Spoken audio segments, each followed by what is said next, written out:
The medical ward of Station Halcyon 9 was never truly silent.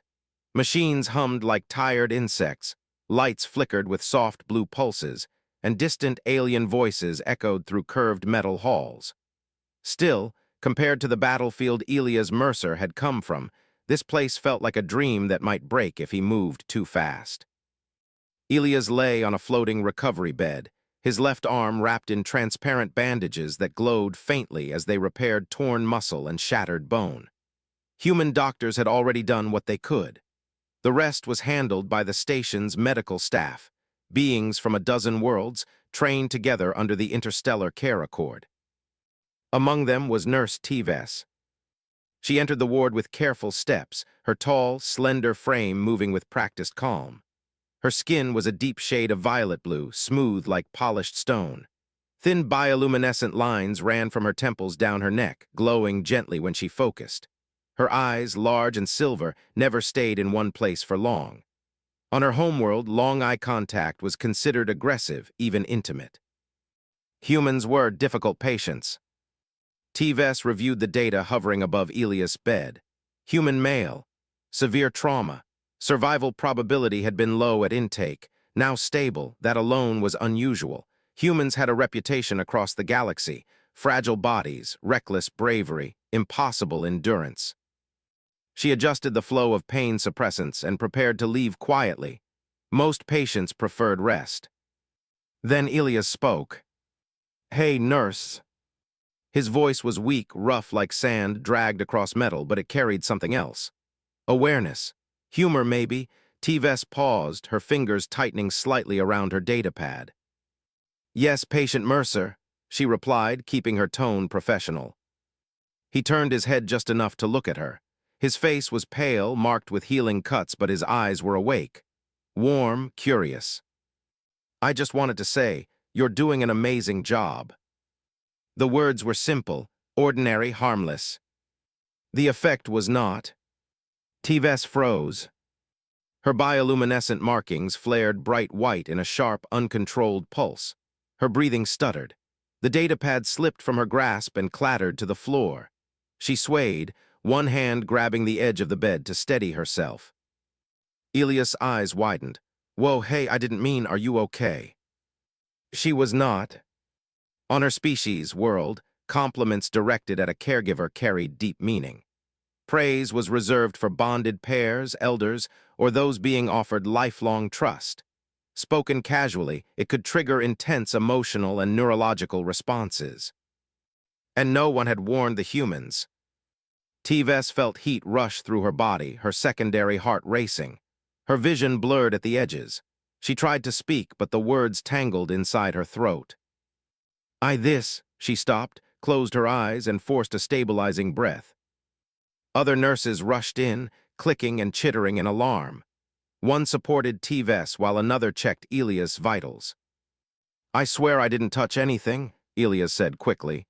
"I just said thank you." The senior medic, an insectoid being with faceted eyes, stared at him.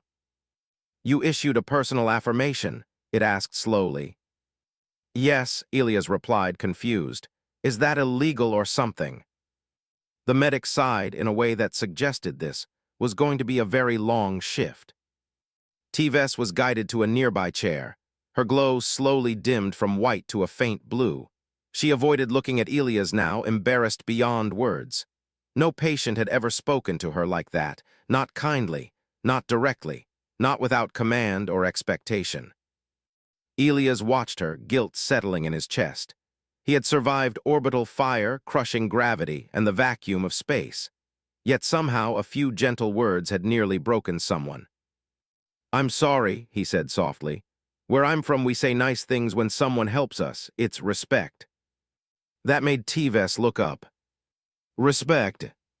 The word carried weight across every culture. Her eyes met his for a brief moment. There was no anger there, only confusion, and something fragile beginning to form. The medic cleared its throat. Human Mercer, until further notice, refrained from emotional expressions toward staff. Elias gave a weak smile. "Guess I should have read the rule book." As the others left, the ward grew quiet again, but something had changed. T-Vess remained seated, hands folded tightly, her thoughts racing. A human had praised her work, not for status, not for duty, but because he meant it. Across the galaxy, humans were known as loud, dangerous, unpredictable creatures. No one had prepared her for kindness. And Elias Mercer, staring at the ceiling and wondering what he had done wrong, had no idea that his simple compliment had just shaken the foundation of an alien heart and set events in motion that would echo far beyond this quiet medical ward. Station Halcyon 9 adjusted to crises quickly. Fires were sealed. Hull breaches were patched. Political arguments were delayed with polite lies, but emotional disturbances were harder to contain, especially when they involved humans. T-Vess did not return to Elias Mercer's ward for a long time. She sat alone in a recovery alcove reserved for staff, her posture stiff, her hands resting flat on her knees as protocol demanded. The glow along her skin had faded, but the echo of that sudden brightness still pulsed inside her mind. Compliment, respect, gratitude.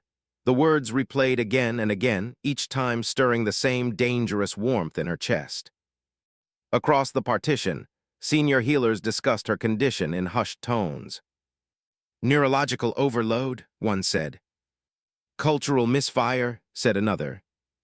The human did not intend harm, a third added. Intent did not erase impact. T-Vess was ordered to rest, to recalibrate, to avoid further interaction with human Mercer until an interspecies counselor could be assigned. She nodded and agreed. That was what a good nurse did. Still, her thoughts refused to quiet. Meanwhile, Elias waited. Hours passed with no sign of Nurse T-Vess. Machines monitored his heartbeat and oxygen levels, but no one spoke to him beyond short clinical phrases. The warmth of the ward felt colder now. He noticed it most in the silence. Guess I really messed up, he muttered. A human doctor stopped by briefly and checked his charts. Elias asked the question that had been weighing on him. Is she okay? The doctor hesitated. That was never a good sign. She'll recover, the doctor said carefully. But you triggered a strong response. Different cultures, different meanings. Elias exhaled slowly. I just wanted to be kind. The doctor gave a sad smile. That's usually how it starts. Elias stared at the ceiling again, replaying the moment. He had faced death with calm. But this confusion hurt more. Humans were loud, sure, but kindness was how they reminded each other they were still alive. He wondered what kind of universe punished that. The answer came sooner than expected. A sharp alarm rippled through the station. Not loud enough for evacuation, but urgent enough to tighten every chest in the ward. Lights shifted from blue to amber. Containment fluctuation in BioWing C, announced the station AI. Elias recognized the sector name.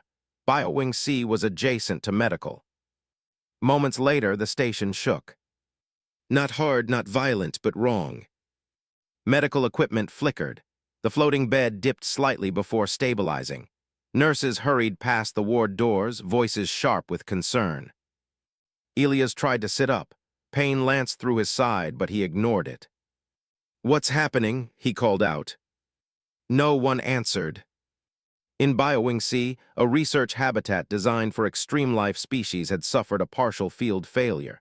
The creatures inside were not hostile by nature, but their biology reacted violently to environmental stress. Radiation spiked. Pressure fluctuated. Panic spread faster than the damage itself. And one of the nearest medical responders was Nurse T-Vess. She should not have been cleared for duty. But when the call came, she stood without hesitation. Her glow brightened, not white this time, but steady and focused. Fear sat in her chest, but duty stood taller. Patients were in danger. That mattered more than embarrassment or confusion.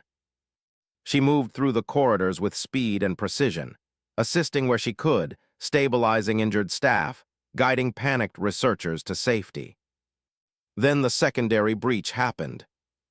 A shockwave rippled through the BioWing wall, tearing open a maintenance corridor that led straight into the medical ward. Elias felt the air pressure shift before the alarms screamed again. A blast door slammed down too late. Foreign spores, glittering, invisible to most species, flooded the ward. Human lungs were not built for that atmosphere. Elias gasped as his chest tightened. His vision blurred. Monitors screamed warnings as oxygen levels dropped fast. Across the corridor, Tves heard the alert. Human patient, ward breach, respiratory failure imminent. Her steps slowed. Protocol was clear. Human biology was risky.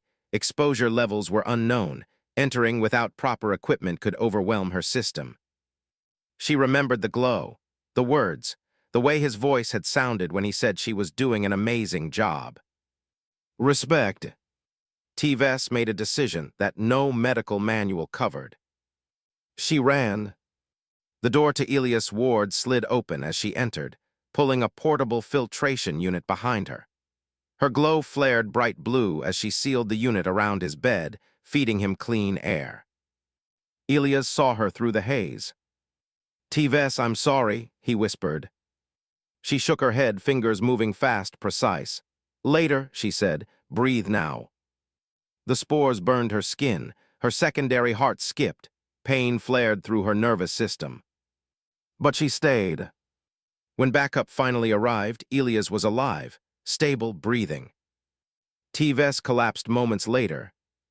As she was carried away, unconscious but smiling faintly, the senior medic looked back at Elias. The human was crying. No one told him yet. But the station had recorded everything. And for the first time in its long history, Halcyon 9 began to understand something dangerous about humans. Their kindness did not stop at words. Sometimes it demanded everything in return. Tves drifted in and out of awareness, wrapped in layers of soft light and quiet voices. Medical foam supported her body, easing the damage done by the spores. Her glow was faint now, like a distant star struggling through fog. She had survived. That fact surprised many. Across the station, reports circulated quickly.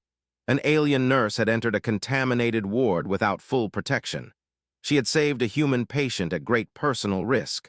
Protocol officers argued. Scientists debated. Medics quietly admired. And Elias Mercer lay awake, staring at his hands. He had been stabilized again, his lungs flushed clean by advanced filters. Physically, he would recover. Emotionally, he felt hollowed out. She had nearly died because of him. A human counselor sat beside his bed, tablet resting on her knee. You didn't force her, she said gently. She chose. That doesn't make it better, Elias replied. His voice was steady, but his eyes were not. Where I come from, when someone risks their life for you, you don't forget that, ever. The counselor studied him for a moment. Humans form bonds quickly. Elias shook his head. No, we form debts. The station's ethics council convened within hours. Representatives from 6 species filled the chamber, their voices overlapping in frustration. The human presence increases risk, one argued. The nurse violated safety law, said another. She acted with compassion, countered a third. The word compassion hung in the air, heavy and undefined. By the end of the session, a decision was reached. Nurse Tves would be placed on extended recovery leave. Human Mercer would be transferred to a different ward with minimal contact until discharge. Clean, simple, order restored. Elias received the notice on his display. He laughed once short, bitter. That's it, he asked the attending medic. She saves my life, and the solution is to keep us apart. The medic did not meet his eyes. It is safer. Elias thought of Earth, of battlefields where safety was a luxury, of friends who had dragged him out of fire without asking permission. Safer was not always right. That night, while most of the station slept, Elias did something humans were famous for. He ignored instructions. He moved slowly, carefully, using a maintenance pass he still carried from his engineering days. The station corridors were quiet at this hour, lights dimmed low. Each step sent pain through his healing body, but he welcomed it. Pain meant he was still here. He reached the recovery wing reserved for staff. Tves lay within a transparent cocoon, medical lights tracing her form. She looked smaller now, vulnerable, nothing like the calm professional who had once adjusted his monitors. Elias stood outside the barrier, unsure what to do. Talking was dangerous. Compliments were dangerous. Even being there might be a mistake. So he did the one thing no one had warned him against. He sat down. On the cold floor outside her chamber, Elias rested his back against the wall and waited. Hours passed. When Tves finally woke, her senses returned slowly. The pain was dull but manageable.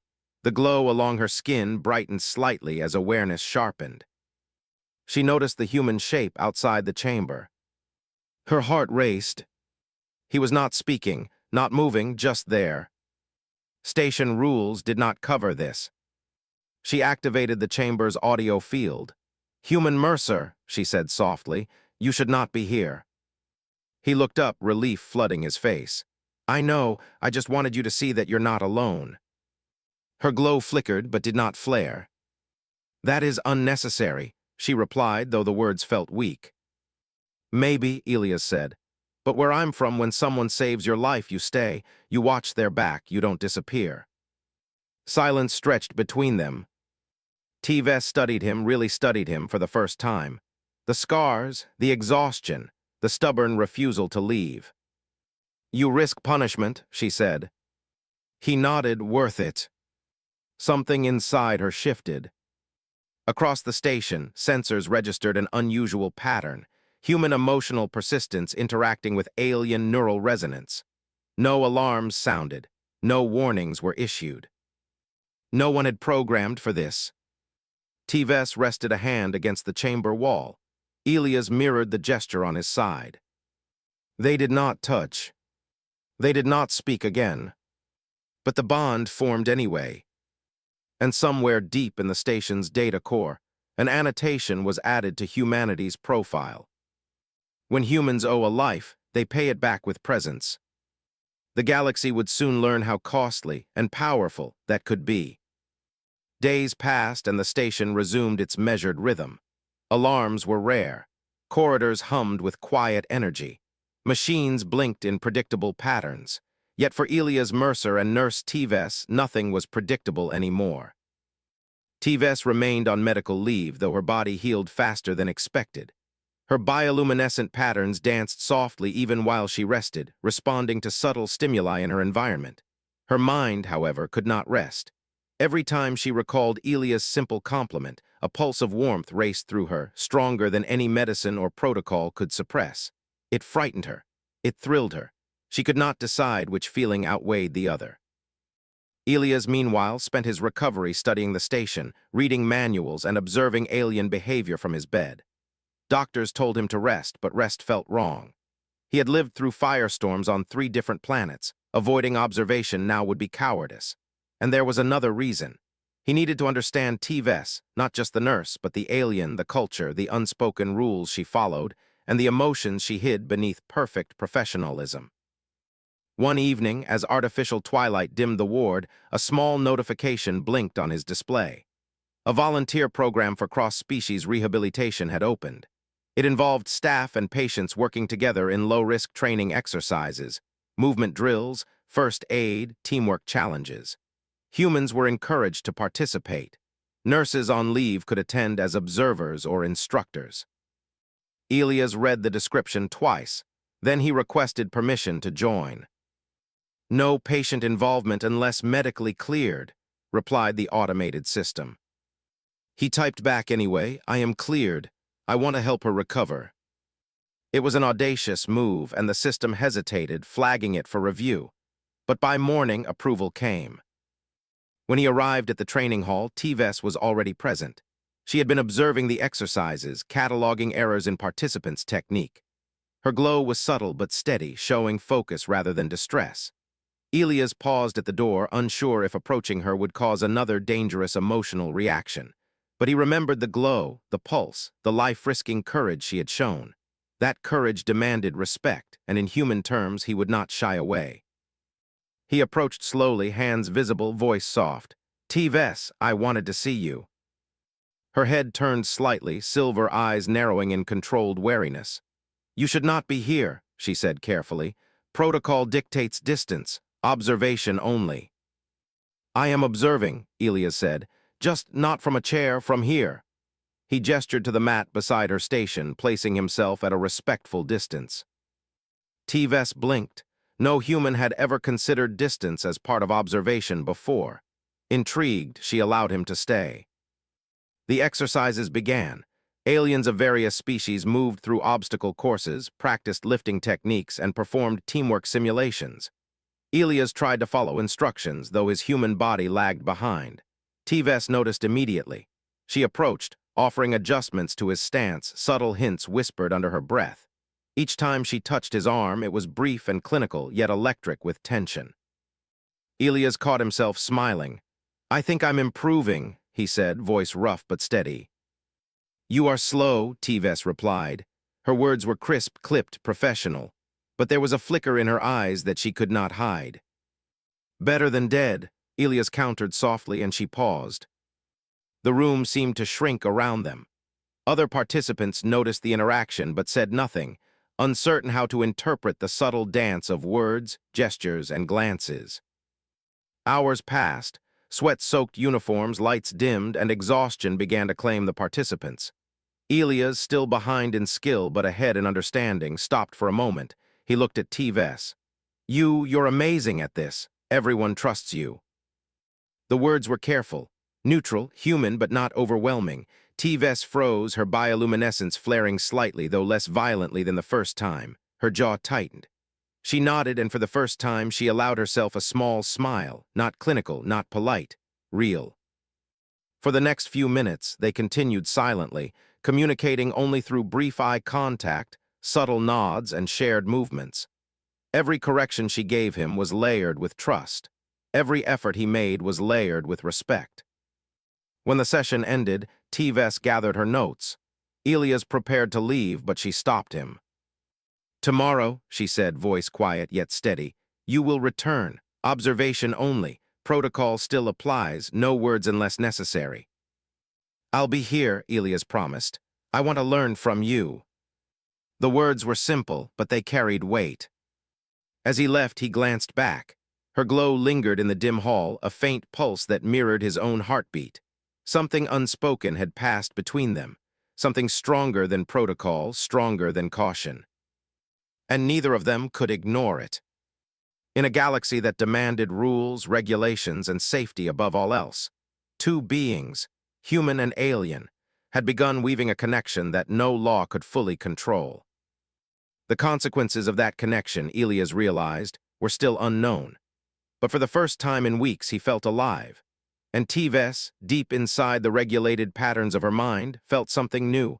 A stirring curiosity, a fragile trust, and the faintest hope that this human might not break the rules so completely that she could not follow.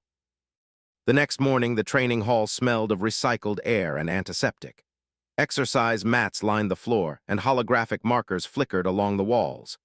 T-Vess arrived early, her glow dim but steady, as if she were preparing herself for the challenge of facing the human again. She had trained many species, observed countless patients, and guided novices through dangerous simulations. But humans were unpredictable, emotional, and surprisingly resilient. Elias arrived a few minutes later, carrying only his determination and a slight limp. The station medics had cleared him, but his body still bore the marks of near-death experiences.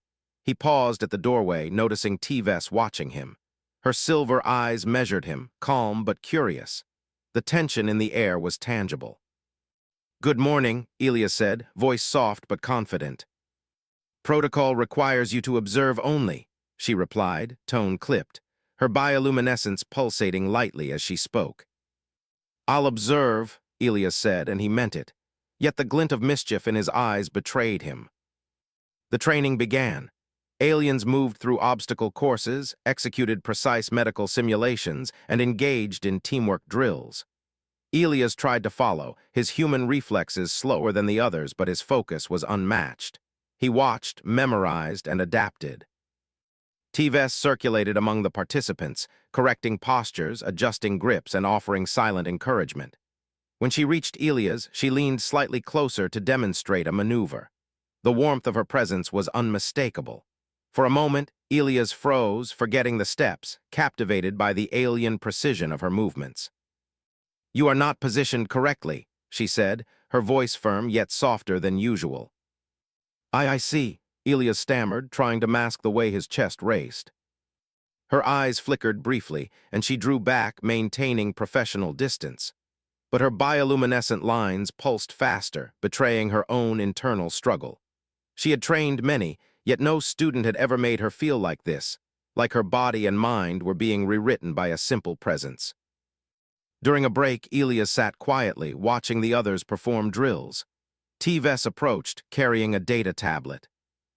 "You are observing well," she said, placing it near him without touching.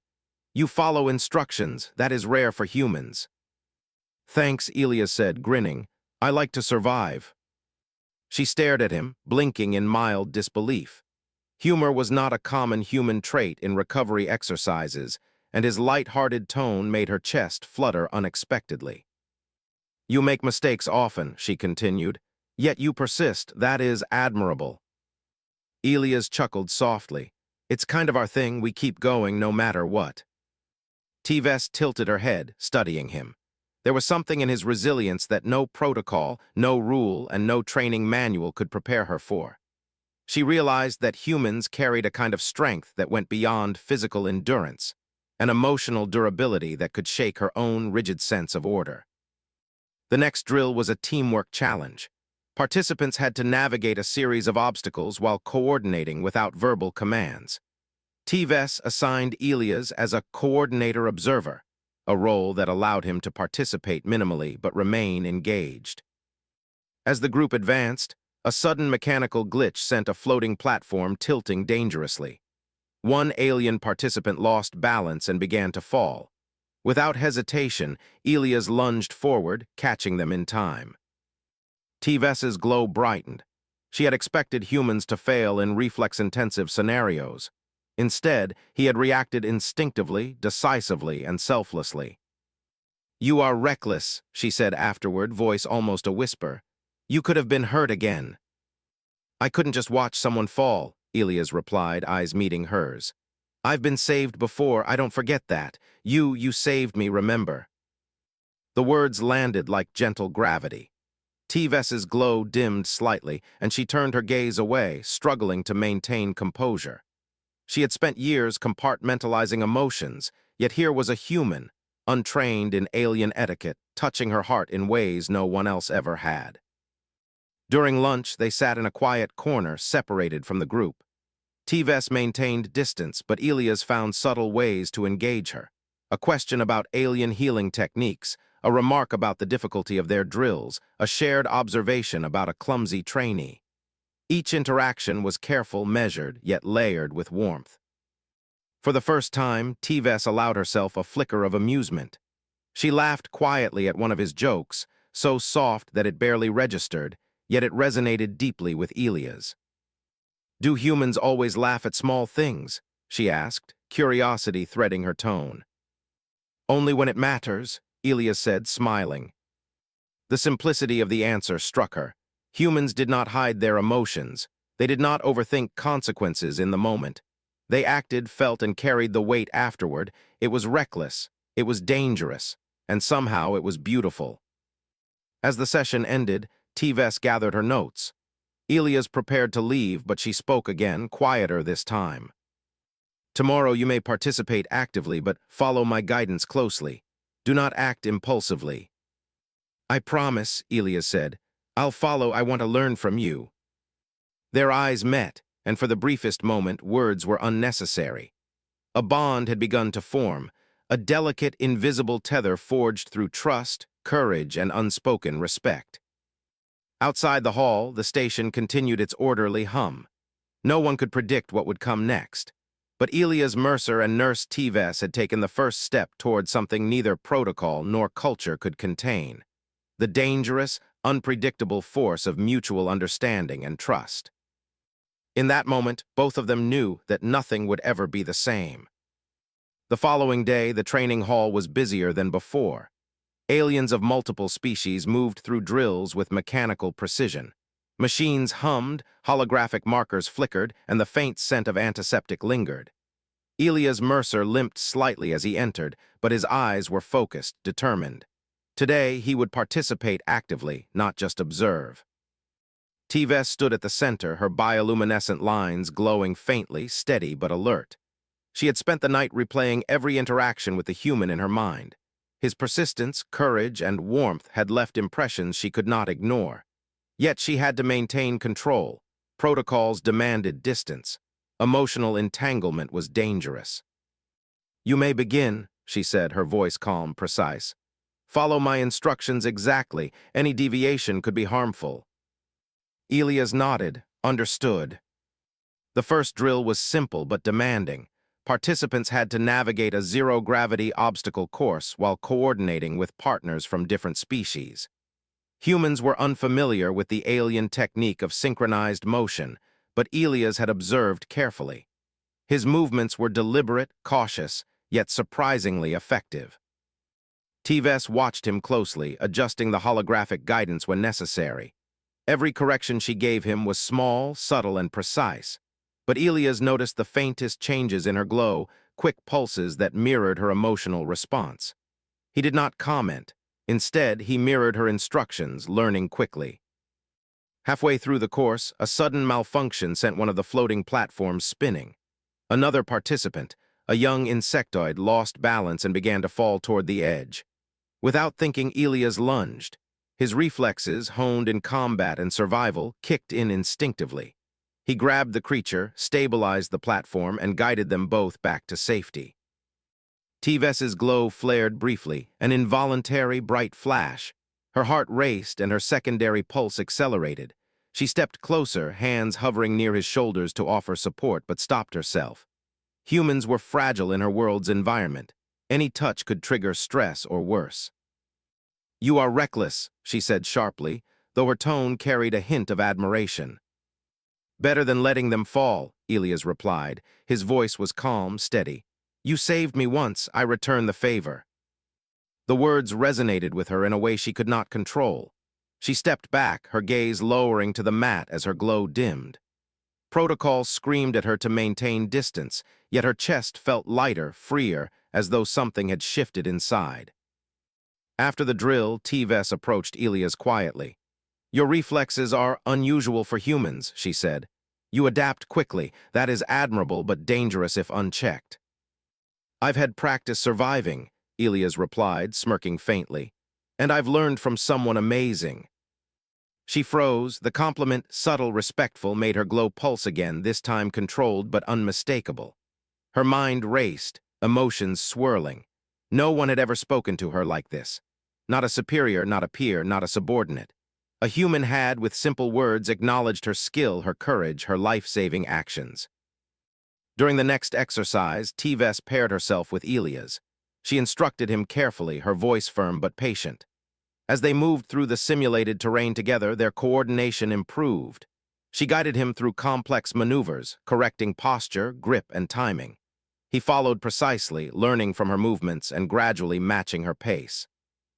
At one point, they had to pass through a narrow airlock simultaneously. Elias hesitated for a fraction of a second, unsure of the procedure. Teves extended a hand, not touching him but indicating the proper alignment. Their eyes met, and for the briefest moment, the world outside ceased to exist. "You trust me," he said quietly, reading her guidance.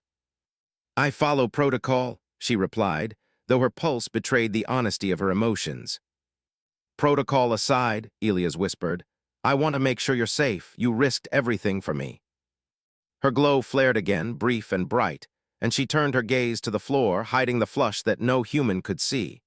Words failed her. Actions were easier.